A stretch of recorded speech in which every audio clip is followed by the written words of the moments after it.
Hi,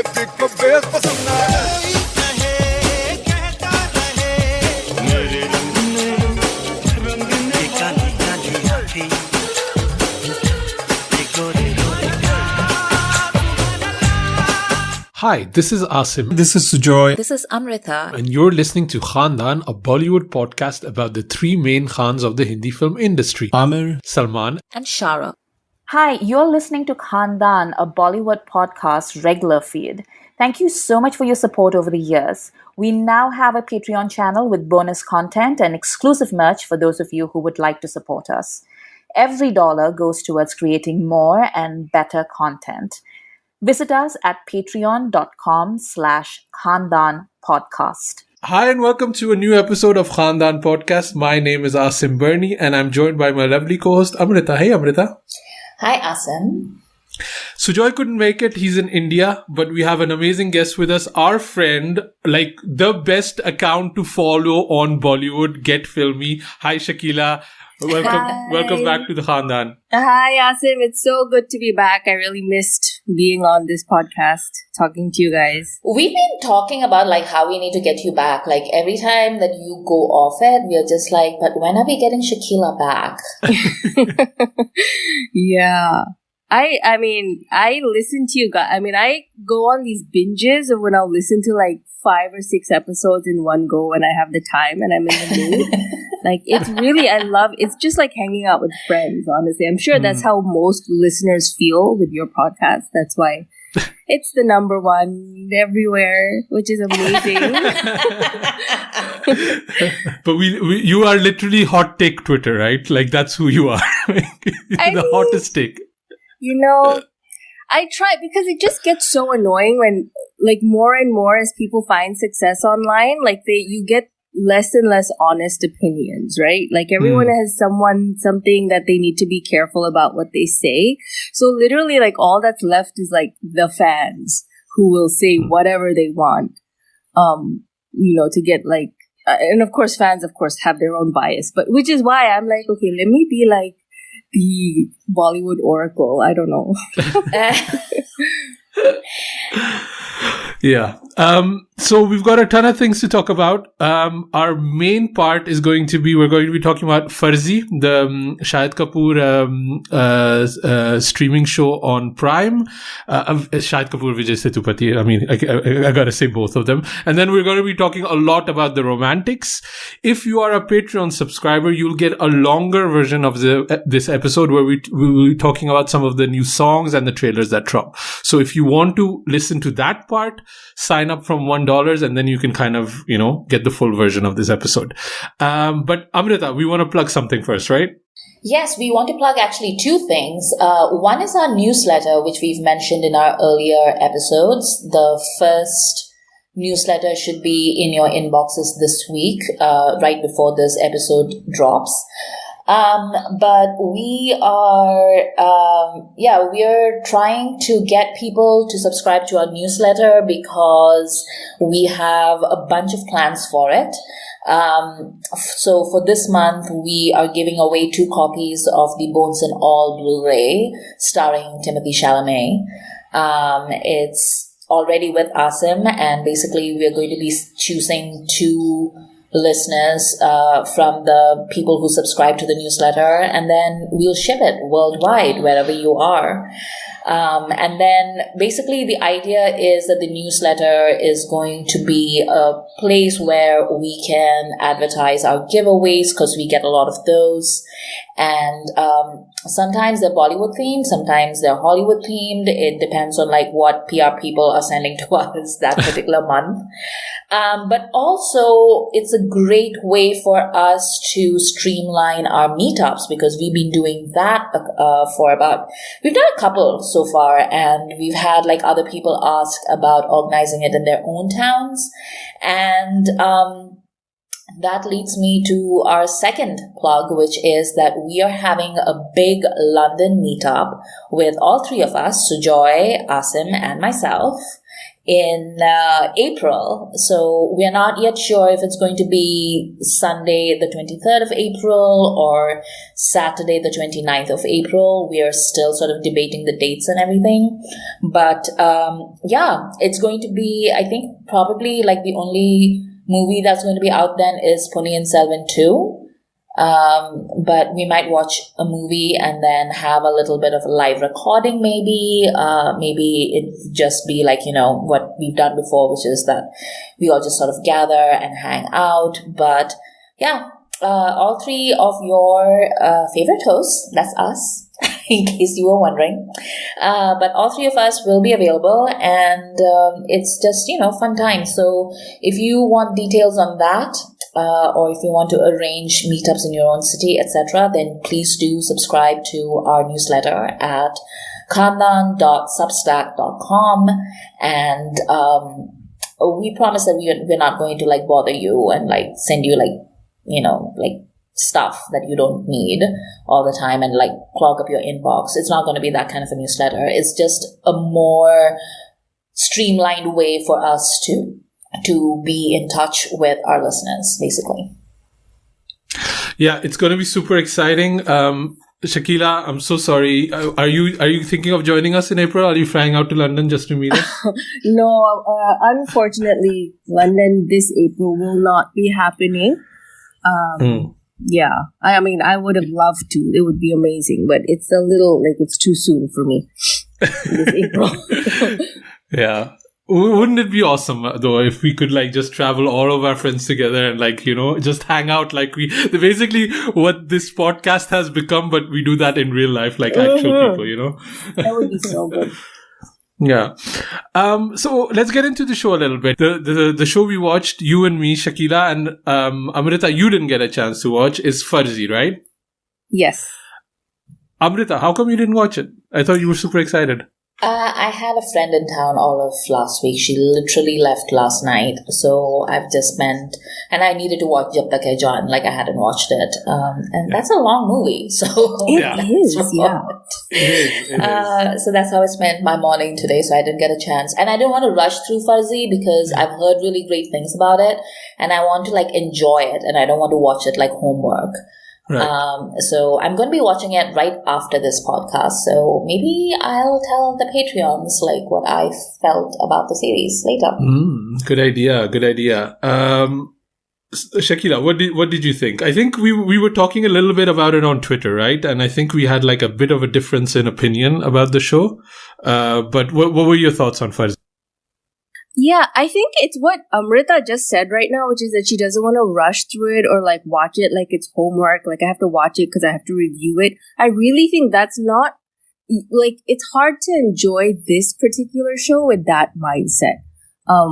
Because I think it's very classic Rajan DK, but unlike The Family Man, it's not like super flashy right away. Like it takes its time and like they're not shy to take their time. So like I've seen many people like you, I saw us in your tweet was that after 2 episodes, you were a bit like, what's the big deal? And like, I don't find that surprising at all because somewhere even I was like, okay, this is kind of, I wasn't getting that big buzz that I got from The Family Man. But because I love Rajan DK so much and there was enough of that classic humor of that like deadpan kind of quirky thing that they do where it's like the thing I love best about them, especially in these long form formats, is that you think you're going into this like dramatic scenario and then they pull the rug out from under your feet and they turn it into like this comedy thing, but somehow they still maintain the balance of the drama. Like it's really incredible what they do. But like I said, with Farzi, it's kind of like a show you need to savor and kind of, they're not in a rush to get anywhere very quickly. It's more like, no, let's hang with these characters. And it's always like the moments that don't even necessarily advance the plot that are like the most entertaining or the funniest, for me anyway. And I think that's the thing. Like one, I think you have to be kind of a little bit of a Rajan DK fan to stick with it. If you stick, I don't know how you felt after you got in like 4 or 5 episodes in. Because after that, I feel like it's pretty bingeable. Like you want to you want to keep going and see what's happening. There's more action that happens, the crazy heists that happen. But yeah, overall, it doesn't surprise me that a lot of people like gave up on it, but I personally really, really loved it. Yeah.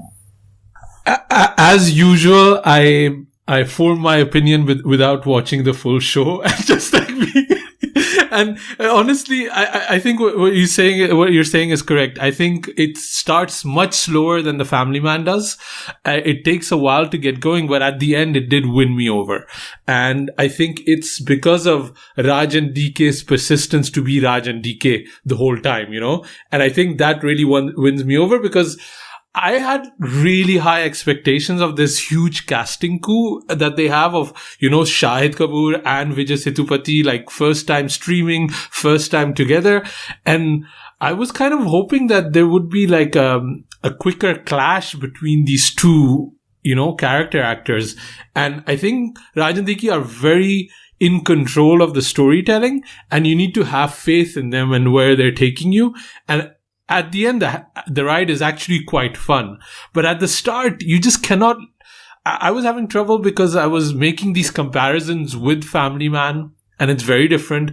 I was also thinking a lot of like movies like Catch Me If You Can, the Spielberg movie, because it's about counterfeiting and heists and stuff like that. And it was kind of really, really slow for me. And another mistake I did is I watched our friend Suchin Mehrotra's review on Film Companion about it. And when somebody says something and then it sticks in your head and then you cannot let it go anymore, he made this point about how the show always cuts away whenever Vijay Sethupathi is talking. Like the dialogue is like shot from the back. You can't see him say the dialogues, and it just started grating me because he put that thought in my mind. But it kind of like you get over it after your 6-7 episodes in. And Amrita, I mean, you're gonna start watching it. I wouldn't suggest binging this show. I would suggest taking your time with it. Watching maybe one episode a day and like stretching it out and letting it kind of marinate in your mind. Because if you just go through it in one go, I'm not sure it's going to deliver what you want it to deliver. But, I mean, I still had issues with it. Like, the friend character, he really annoyed me. The Feroz character. No! He was like People my love favorite him. thing. People love him. He's like the breakout character, and he just didn't work for me because he was just so incompetent. Like, I couldn't understand why he was with him, what he was good at. And, it just like, it didn't work for me, but he seems to be kind of the breakout out of this whole show, right? Yeah, everyone's been complimenting, Bhuvan Arora is his name. I loved Feroz, and I actually thought they did that, bonding very nicely, like the backstory. Amrita, are you gonna care that we're spoiling this for you?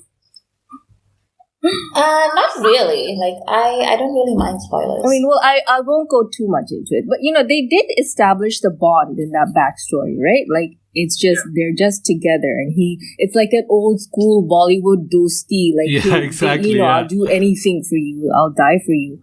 And I thought he was hilarious. I think his comic timing is just perfect in those like little throwaway scenes that don't even have anything to do with like the main plot, but he's just like several times in the show I just burst out laughing when I was least expecting to, and that's why I enjoyed it. What's funny though, what didn't work for me weirdly is Vijay Sethupathi. And like most people know, I'm a huge fan in the sense that I haven't seen even 2% of his filmography, but just his presence is insane to me. Like, he has such presence, he just needs to show up on screen and it's like he eats up the frame. But I felt like, here, I felt like he was a little bit of like a square peg in a round hole. Like, he wasn't exactly fitting. Like, everyone else was going with the flow of this Raj and DK fabric and pitch and tone. And VJS was kind of in his own zone. He was like still doing his own thing, which I think for about 4 episodes I was like, oh, why isn't it hitting? Why does he seem so kind of out of sorts and not quite fitting? But then I think after that, I kind of got used to it, and I feel like it started to gel and it started to work. And he made it work. What I found, what my kind of takeaway from that is that he did his own thing. He didn't really blend in the way Shahid and Bhuvan and Zakir Hussain and all the other, with the Rashi Khanna, all these people kind of blended it in with the fabric and became part of the Raj and DK canvas. But VJS was still VJS, you know? And then by the time it gets halfway in, it's all working somehow. That was my takeaway, yeah.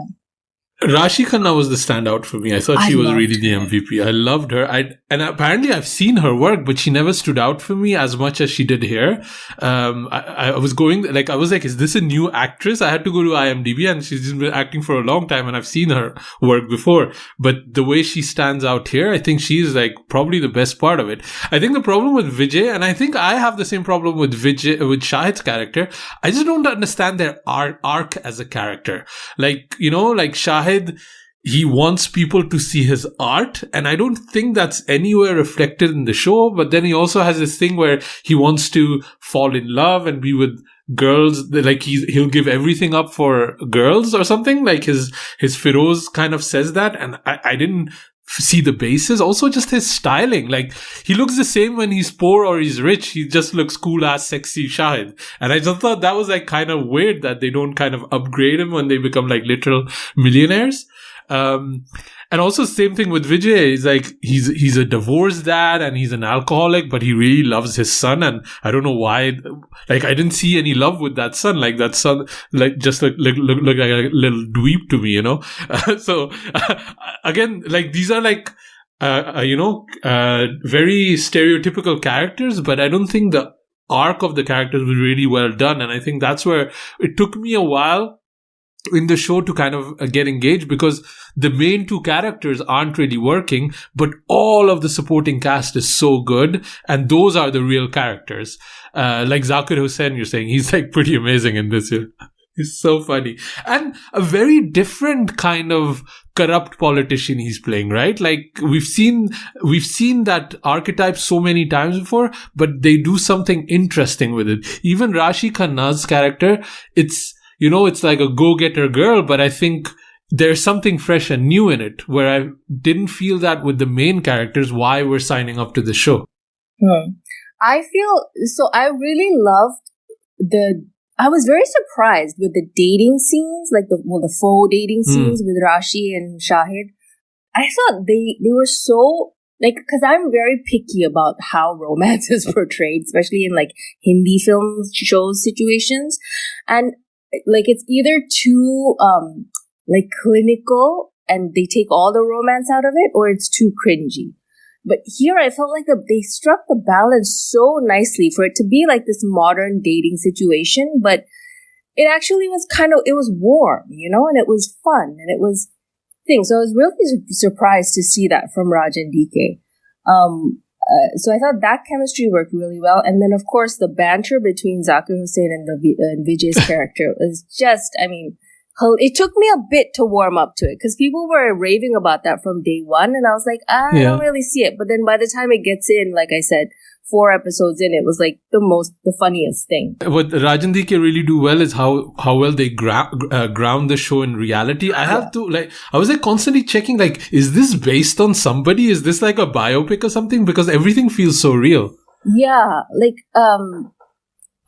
like when they brought the old ships, like the ships that go to die, I was like, okay, they must have read that in an article somewhere or something. You know, it's like, how do you even come up with that? But I was gonna say about Shahid's arc. That arc actually worked for me. I think the main line there was his relationship with Amol Palekar's character, his Nanu, right? That is the thing that was driving him from the beginning. And yet he also had like this not so noble side to him, where it was like, no, I also just want to be rich. And he has this kind of like, you know, that moral battle of his own conscience within him, that I thought the ending, like that last shot was just, like brilliant to me. I felt like it all came together at that moment.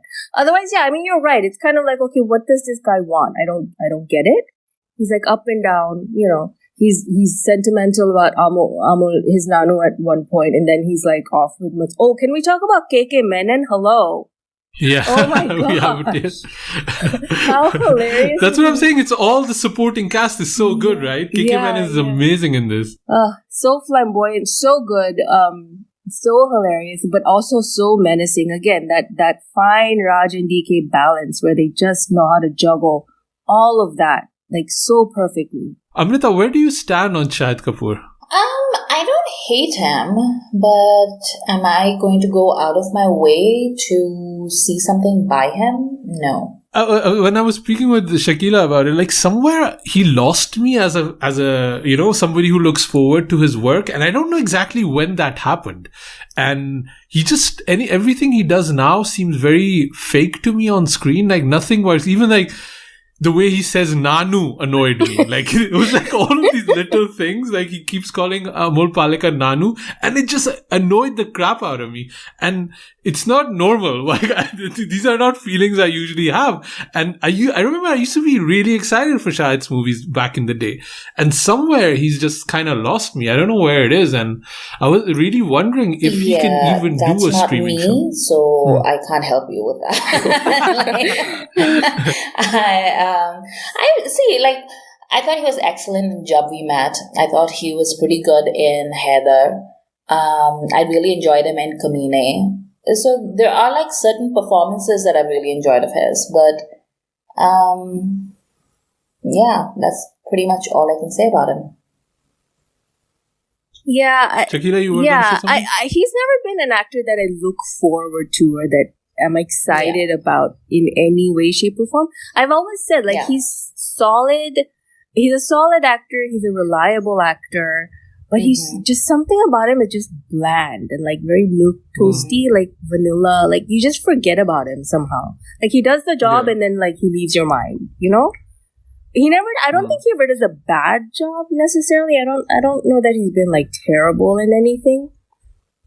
Well, maybe other than Padmavat, where he was really sad. But you know, but other than that, it's just like he does his job and then you forget about him somehow. That's how I perceive him.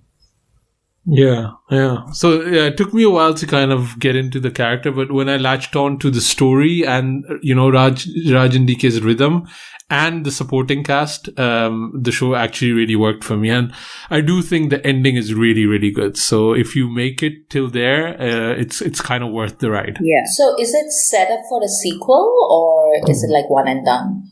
No, definitely story work should continue. Yeah. If they, and I think it's quite successful, right? I think I saw it's one of the most streamed shows of the year or something PR related that Amazon Prime dropped. I'm not 100% sure. Yeah. You know, I'm betting on the fact that one of the Khans is going to come on a streaming show within the next 18 months. You think? Or at least announcing it. Yeah. But you know it's not going to be Salman, right? Like, it's not going to be him. So it has to be Amir or Shah Rukh. It might be Amir then, no? Like, if we're taking bets. But I'm pretty sure, like, one of them is going to If it's a series... Sorry, I was going to say, if it's a series, I would maybe Amir. And that wouldn't be bad at all. I think that would be quite nice. Yeah. I don't think any of them have anything left to prove. I mean, Shah Rukh, you know, like Pathan is a runaway train. Like, it's literally like people are still watching it, like 4 weeks out, and it's not showing any signs of stopping whatsoever. So, like, he can absolutely, it's not like he's going to go on streaming and everybody will like, oh, like Shah Rukh can't hack it in, you know, mainstream cinema anymore. That's why he's on OTT. So, I don't see why not. Yeah, I don't see why not. Did you see the little video I posted of Raj and DK? They were actually talking about that they were speaking to a star about a feature film, and it was very clearly they were talking about Shah Rukh. But because what they said is that this star advised us that, look, if you're going to work with me, it's going to be a long run. Like, it's going to take a while. And two, you have to hold on to this story idea, because if you work with me, it's going to, like, people are going to try and dilute it or change it or, thing it. And so you have to protect your story. So it's like... And Shah Rukh is speaking from experience, because that happened to him pretty consistently over the past 10 years. Yeah. And especially because Raj and DK have such a distinctive voice. It's like, if they lose that, there's no point. So he was saying that. But yeah, so they were in talks with him for a feature film. I don't know about a series, but yeah, it would be very, very cool. Okay, let's move on to the next thing that dropped, is The Romantics, which literally has set Bollywood Twitter on fire. Nobody's talking about anything. It's not even Twitter. It's like Instagram. It's TikTok. It's like all people can talk about. Amrita, let's start with you. What did you think of The Romantics? First of all, I was just as excited as everyone else. And you know how I said I didn't have time to watch Farzi because my friend was in town? Well, I somehow found the time to watch The Romantics, however. I would wake up early and watch it on my phone is how much I wanted to watch it.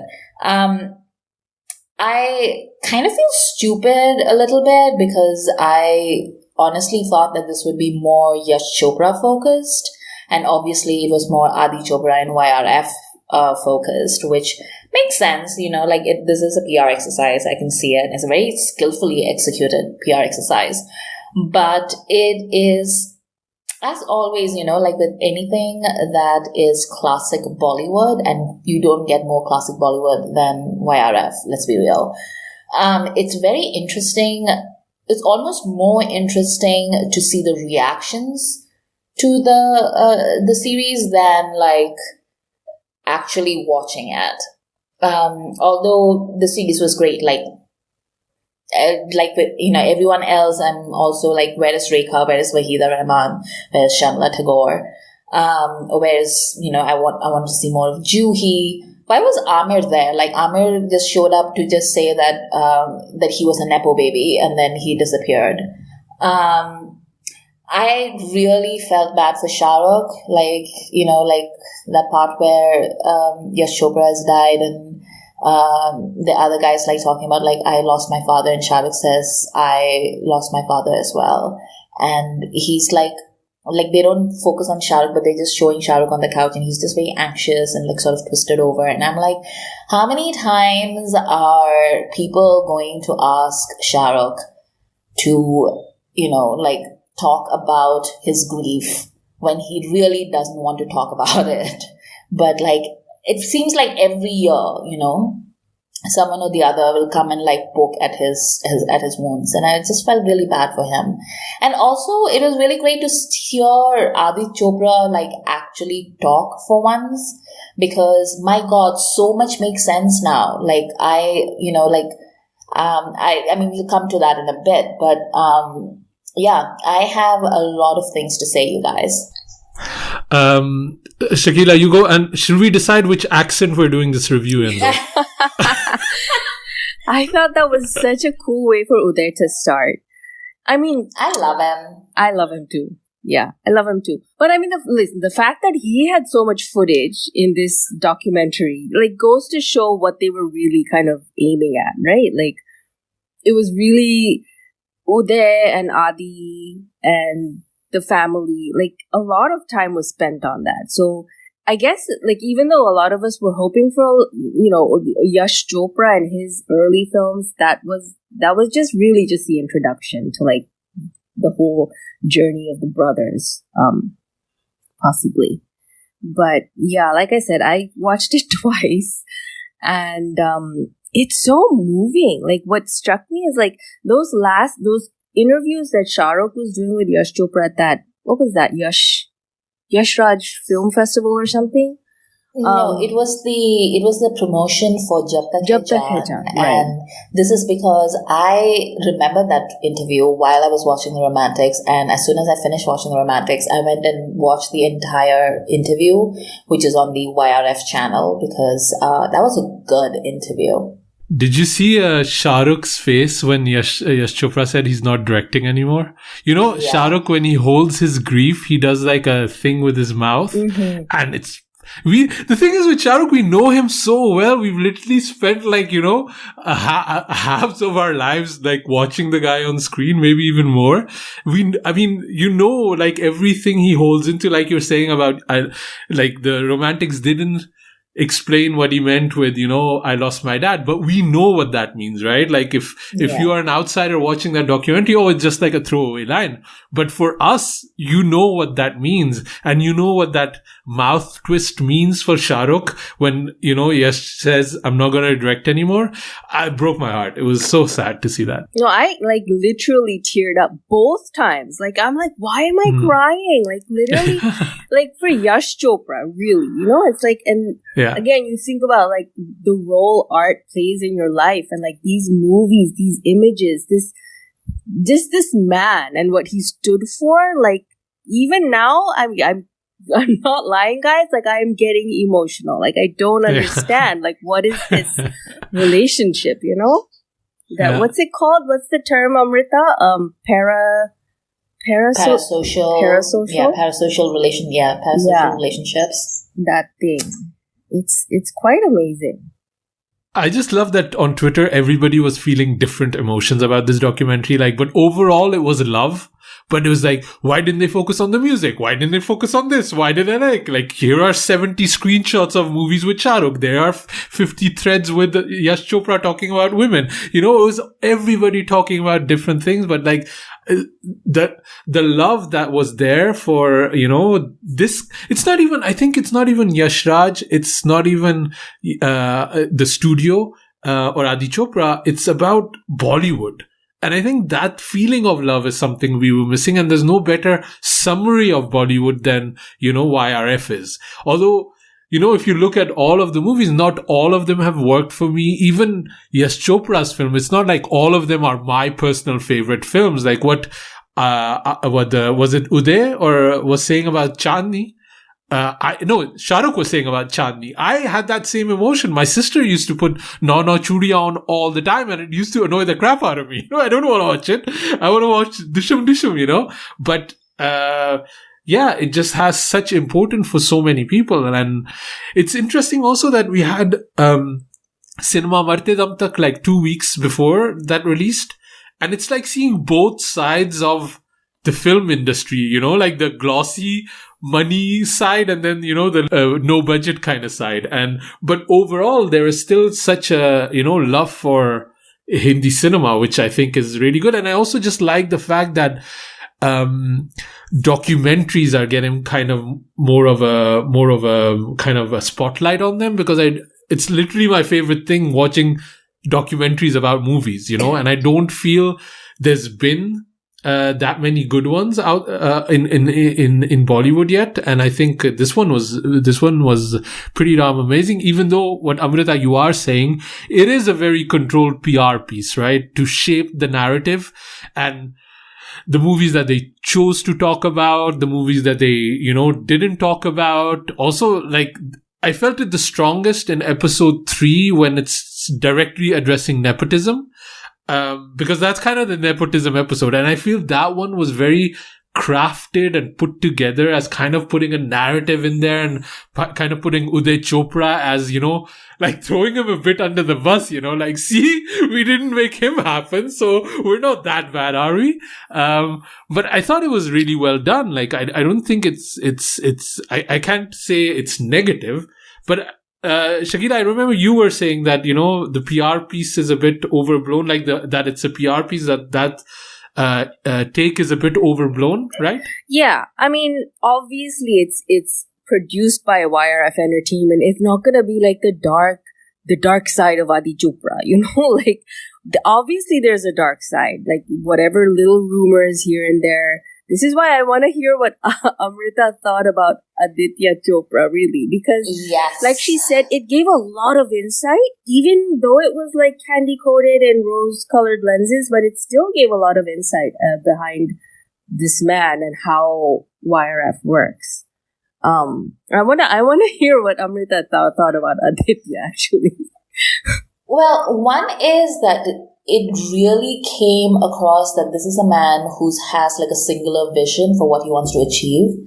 And he really is, like, I get now why everybody talks about him with so much respect, because God knows he's done a lot of shady stuff in the past. And I'm just like, I don't understand why, like, everybody in Bollywood is all like, oh my God, Adi Chopra.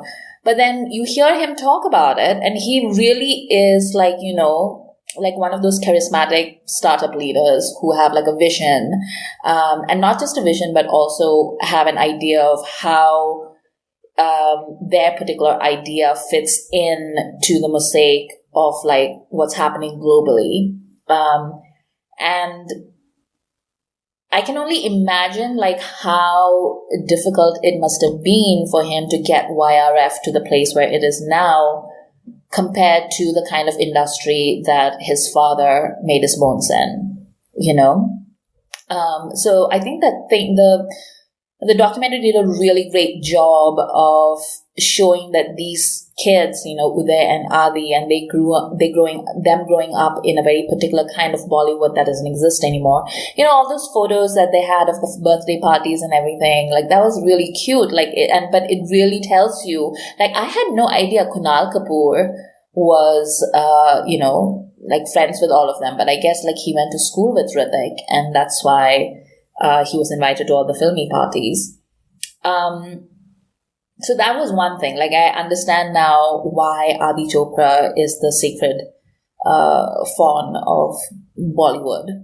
But the other thing that really, made me understand why a lot of YRF stuff isn't connecting with me is that Adi Chopra seems to have an idea of where entertainment is headed, and he seems to be trying to like be the tastemaker that delivers it first, which you can see it with Dhoom, where he's talking about like, take away the three pillars of your basic Hindi cinema, and then, give the people something glitzy with lots of explosions and like sexy people, and watch it make a lot of money. And I think that worked for him for a while, but he really came a cropper with Befikre, and it's really interesting to me to hear him say why he tried to make Befikre, because what he said was he wanted to make a rom-com without the emotional investment, and he thought that the Indian audience would be ready for like a rom-com that didn't have like melodrama or like necessarily like drama, and would be like nice and breezy and just fun. And I'm like, you don't understand what a rom-com is. Like, part of it is like calm, yes, but there's definitely a rom, and you don't have the rom without the emotional investment. Like, if I don't connect with what I'm watching on screen, the romance doesn't work, and then all I have is the calm. So that was one thing, but also it's really interesting to me to see the episode where we are talking about Dilwale Dulhaniya Le Jayenge, and we hear like Aditya talking about like how he didn't want any old people on set, and he wanted to make something for the youth, and then that was his focus. And then he's trying to do that again with Big Fikre, but he has no idea what the youth are. So, I mean, we are on Twitter. All three of us are on Twitter all the time, and we know what the youth are like. And the youth are like obsessed with Karan Johar movies, and not even like later Karan Johar movies, but like K3G. Like, that's their Bible. Those are not people who are going to respond to Befikre. I'm sorry, but like, that's never gonna happen. And I don't really understand, like, maybe I understand a little bit, but I wouldn't say that I fully understand how we ended up raising an entire generation like that. But when I was watching Jab Tak Hai Jaan, for instance, for our next episode, it really, like, Aditya Chopra wrote the screenplay for it, and there are some lines that Anushka says, and we'll discuss that in that episode, but there are some lines that Anushka says, and she she says it in form of exposition, like, I am a young person and this is what my life is like. And I wrote the line down because I want to Yes. read it in the podcast. We'll be talking about it extensively, trust. But like, he literally has no idea what a young person is. And it's very like, how do you do, fellow kids? And that came through very clearly through this documentary. But also just the insight that the guy has that maybe Bollywood, the audience is ready to watch a rom-com without an emotional investment, but they're not ready to see it from me. And I think that is a mind. Like, first of all, just the fact that they can get Adi to do this, like, what a casting coup and what a cliffhanger to hook you from after episode 1. Like, just showing the empty chair and Adi is coming and everybody's reaction. Amazing filmmaking, amazing way to, make something bingeable, which is so important. And this is made from the same people that did Indian matchmaking. So they know how to work this medium really, really well. Do you know how they got him though? Finally, it was a very cool story. Apparently he wasn't ready to do it. He had not given his nod that I will do the interview. So they started putting all the other clips together, right? Like the other interviewees and the clips and the editing and all this, and then they were like, okay, well, let's do an interview for his personal archive, right? So they did this whole interview, apparently for his personal archive. But then what they did when they were putting the documentary together is they edited those portions in, and then they showed it to him, right? And they said, look, if we take out your interview, the whole soul of this documentary is gone. And that's how they got him to agree. Yeah. Isn't that cool? Wow. And good on him to say, like, I think I was, did you listen to that podcast with, her name is what? Smriti Mundra or something? Yeah. I heard that story on a podcast, and she said that, what's most important for Adi is kind of the creative vision of something. And good on him to say, okay, I sign off, this is okay, when clearly he does not want to be in front of the camera. And that takes a lot out of you when you don't want to do it and you still okay it on such a big, platform. And the thing is, I understand him so much better now than I ever did. Also why he doesn't want to be on screen, why he is on screen now, and just his mind. It's amazing. It kind of really I fell off my chair listening to the guy, like how smart he is and how clear his mind is about cinema and studio and production and things like that. And also when he was talking about the Disney takeover and that he didn't want to do that. And we know so many other things, right? Like not releasing any movies in the last year because they wanted to hold off in theater. All of that now makes sense now that you've listened to the man talk for 3 episodes, right? I mean, he's a contrarian. This is the coolest thing about him is that he's always looking to subvert. So like when he did Dhoom, like nobody else was doing movies like that. And then when I think my favorite part of that was like how they start episode 4 with Amitabh Bachchan saying like, that lawyer dude was like, you better go back to your own country because the Americans are coming. I loved that. I thought that was so cool. And then, for Aditya Chopra in that kind of era to be like, no, I want my own studio. Like that is badass, I have to say. Like that is just badass. Because you can imagine the temptation, right? Like the rest of the industry, they all fell for that. They all ran after the big studios and the big money and everything, like Kejo was explaining. Like Kejo himself did. But to stand against that and be like, no, I'm going to have my own studio is just so badass. Also, he was like very, I really liked what he had to say about like him and his father and about his father coming from a more humble background versus him growing up as a rich South Bombay kid, and how that changed both how they understood the world and the cinema as a business, but also the risks that he was willing to take versus the risk that his dad was, trying to take at the beginning of his career.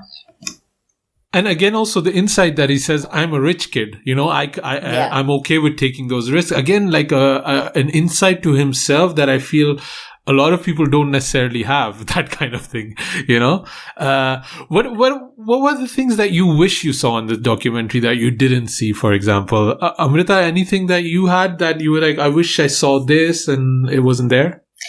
I don't think people really got a sense of just how big Yash Chopra was to, the way the Hindi cinema developed in the 70s. We spent a little bit of time on Diwar, for instance. No, not Diwar, Daag. We talked a little bit about Daag as his first film. But this man directed Diwar. He did Trishul, which has like one of the most famous lines ever written by Salim Javed. He did Kala Patthar, which was like one of my favorite Amitabh Bachchan movies. But I mean, they didn't really talk about so many different things. And Rekha needed to be there because Rekha was really close. Jaya Bachchan was really close. Jaya Bachchan was his assistant director on, Kabhi Kabhi. There were so many women that needed to be in that. And instead, we got, Bhumi, which, good for her, I guess, but would I rather have heard from Waheeda Rehman? Yes, 100 million times. So that was something that I feel was a huge. But one more thing that I really enjoyed was that when the end of the documentary, the song that they played was Labon Ka Karabar, which I have not heard since Befikre came out. But it was so perfect in that, while the montage was playing, it was just really great. But yeah, I think we could have spent at least 2 episodes on Yash Chopra and then moved on to whatever Adi Chopra was trying to do. Yeah. I did learn, I still feel I learned more, we literally do a Bollywood podcast. We've been watching movies so long, but there were still things that I learned that I didn't necessarily know because I mean, I was young when, I had no idea that Mashal flopped. I didn't know Silsila flopped. I knew it didn't do well, but that it literally broke their heart. And that whole period, I didn't know about that because I was literally 3 years old when that happened. And those movies, they were always playing at home. We had the VHS and I was constantly watching them, and I didn't know that these movies flopped and how badly he took it and what kind of person he was. I also love, I'd always known that, but it hadn't been formulated. Here they say that, Yash Chopra didn't see a difference between the Punjab of Pakistan and the one in India. And I know that from his movie, but I'd never seen it formulated that clearly. And it kind of gave me even more context about the man, which I thought was really cool. Shakila, anything that you wish you saw that you didn't saw? I generally feel like there wasn't not that much input from women in general. Maybe I'm wrong, but, yeah, no, many people felt like that. I mean, like Amrita was saying, the real, the yesteryear actresses, but I feel like they would have if they could have. I think it's hard to get, certainly from Rekha, for instance, to get approval would probably be pretty, a very uphill task. I would have, like everyone's saying, I would have liked to see a little bit more time spent on Yash Chopra's films and the actors who worked with him. I don't think, I love Uday, but I don't think I needed that much insight on him and what he's been doing. What has he been doing after Grace of Monaco, though? I still don't know. Is that even... Because Grace of Monaco was 10 years ago or something? What has he done since? I guess the romantics now. But, yeah, Anushka, Bhumi, Aishwarya was missing. I would have liked to see more from Madhuri, from... But it's like, I guess they weren't really going in that angle, you know? But then again, they gave Ranveer a lot of footage, which I partly understand because he was like their one like huge launch apart from Anushka. But then again, it's like, well, why not give Anushka the same footage, you know? Yeah. So, I don't know. Yeah, all of that was a lot of imbalance there.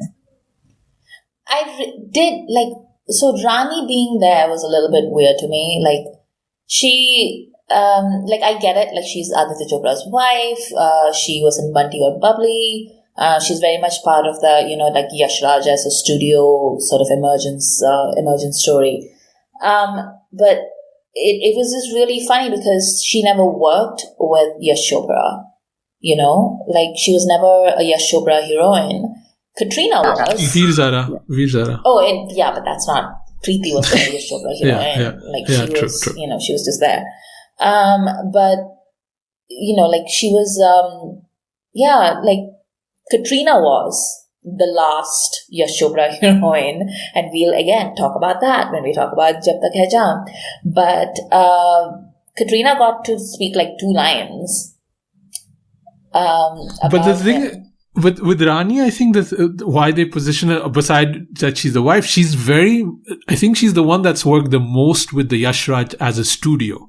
Like movies that have been produced by them, that's not directed by either of them. She's done the most movies, Mardani and all these other ones that she's done, like Hum Tum and all that. But she's not been directed by Yash Chopra. That's true though. Except like her whole vibe was like, did you see Shakila? Did you notice her ring? Like a giant, like I married a rich man ring.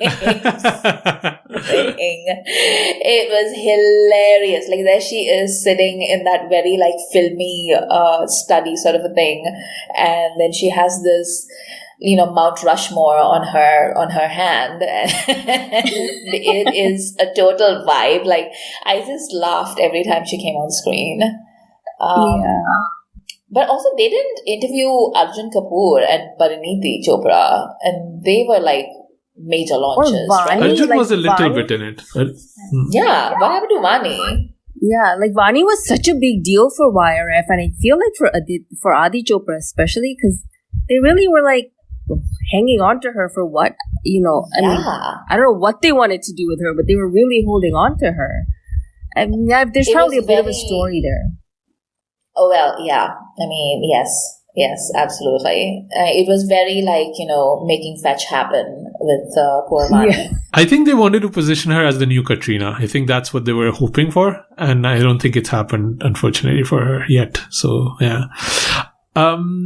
I just had some random thoughts that I wanted to like talk about that we haven't like I saw a lot of people were annoyed that Lily Singh was in it. Yes. Yeah. That was so bizarre. NRI perspective. Have to say, her line, the NRI aspect of that we are seeking the approval of our parents for all of our life, it did kind of work for me. I understood where she was coming from. Yeah. Because in a way, I am also that person, having grown up outside. And so I get why they were trying to get like the international audience and somebody who speaks for the youths, But also, I don't hate Lily Singh as much as a lot of people seem to do. So, although I don't watch any of her stuff, so maybe that's why I don't hate her. But I thought it was fine. Like, if you need, like, it was that or Priyanka Chopra, right? Like, oh boy. I'm almost glad that they went with Lily Singh then. Or Mindy Kaling, they could have gone Mindy Kaling route, One of the things that I what really stood out for me was Anupam Kher talking about how much he loved Yash Chopra and how he would always have breakfast with him when he was in Mumbai. And I was like, Besharam Beg Hairat, like,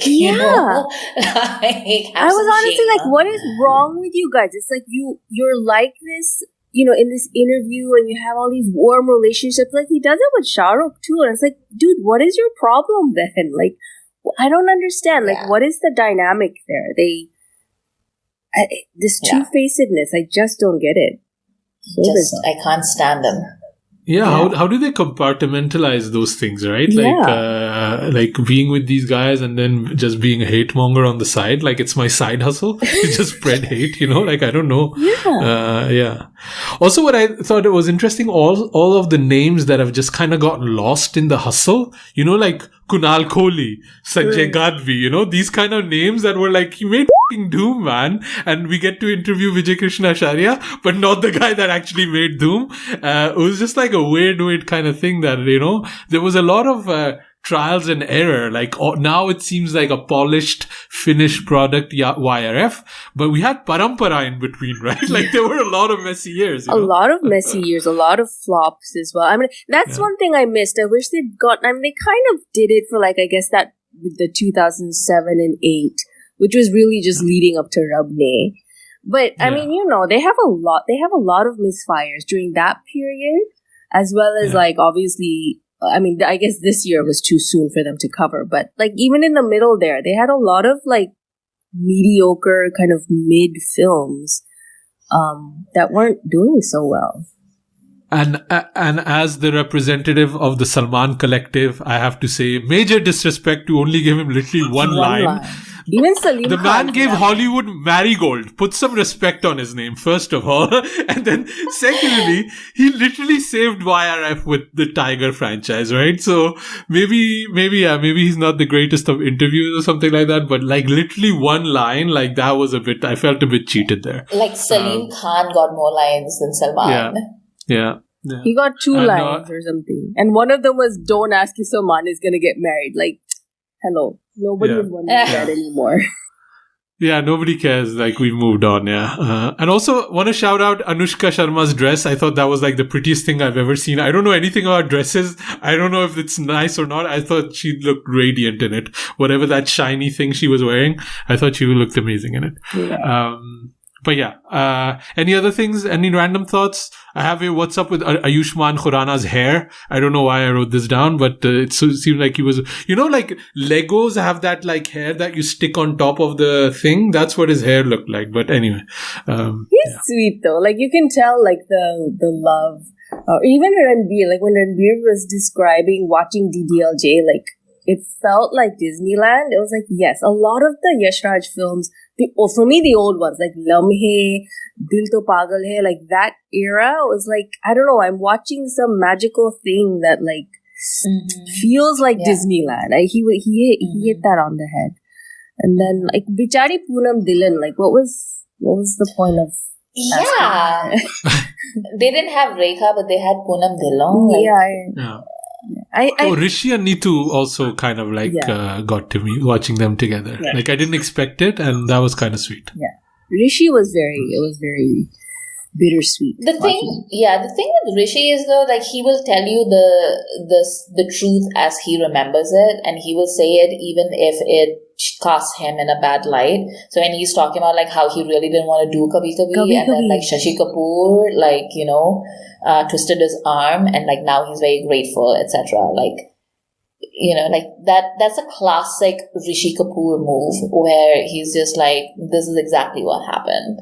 Yeah, that was good. And he, you know how he paused and when she mentioned and Neetuji mentioned like you wanted my role, like in a kind of jovial tone, and he was like, no, I had my own thing going on, like I had my own story about that. And he was like, yeah, I wanted your role because it was the better role. To wrap it up, Shakila, what's the next Bollywood documentary you want to see?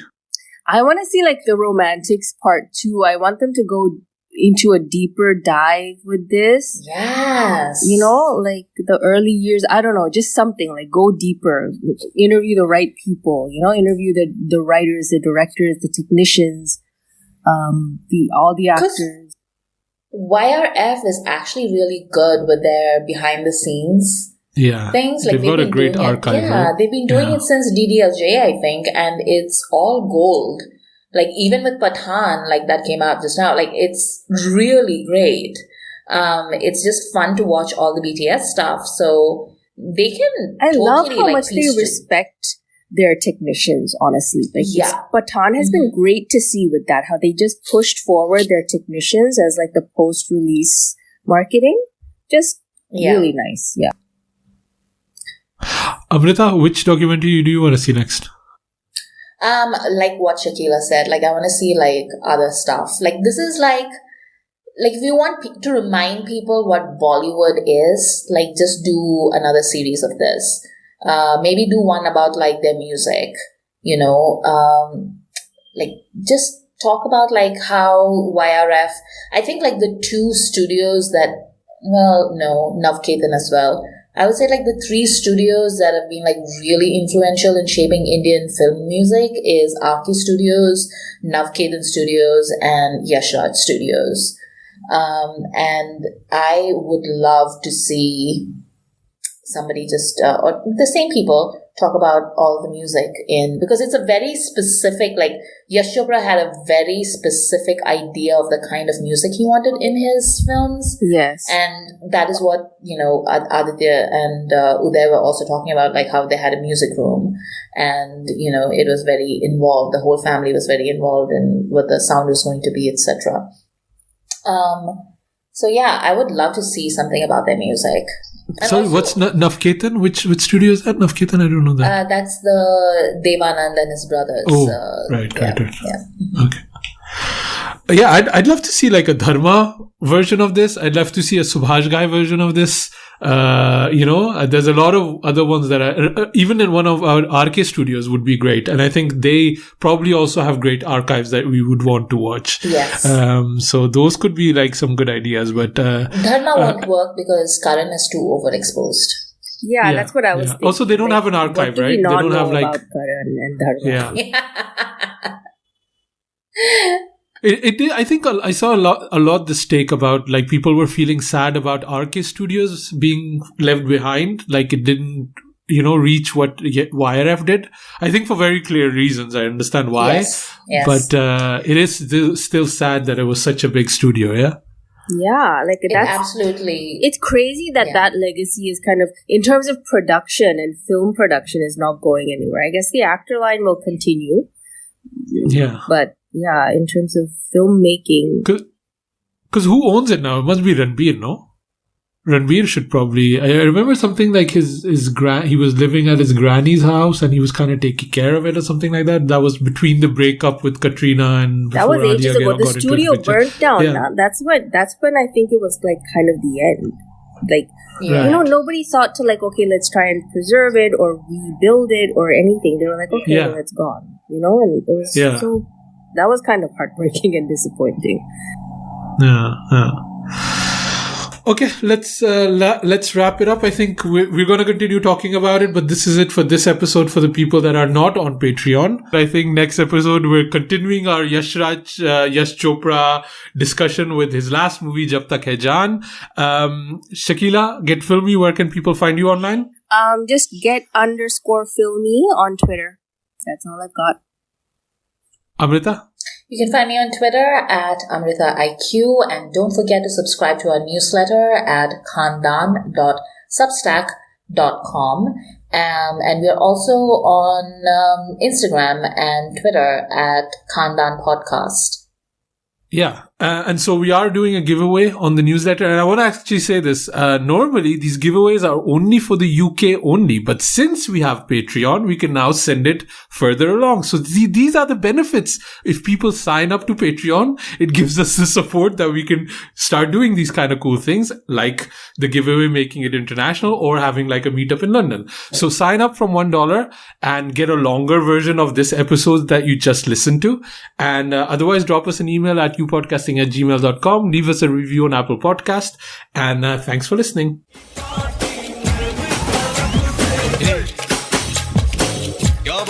Khandan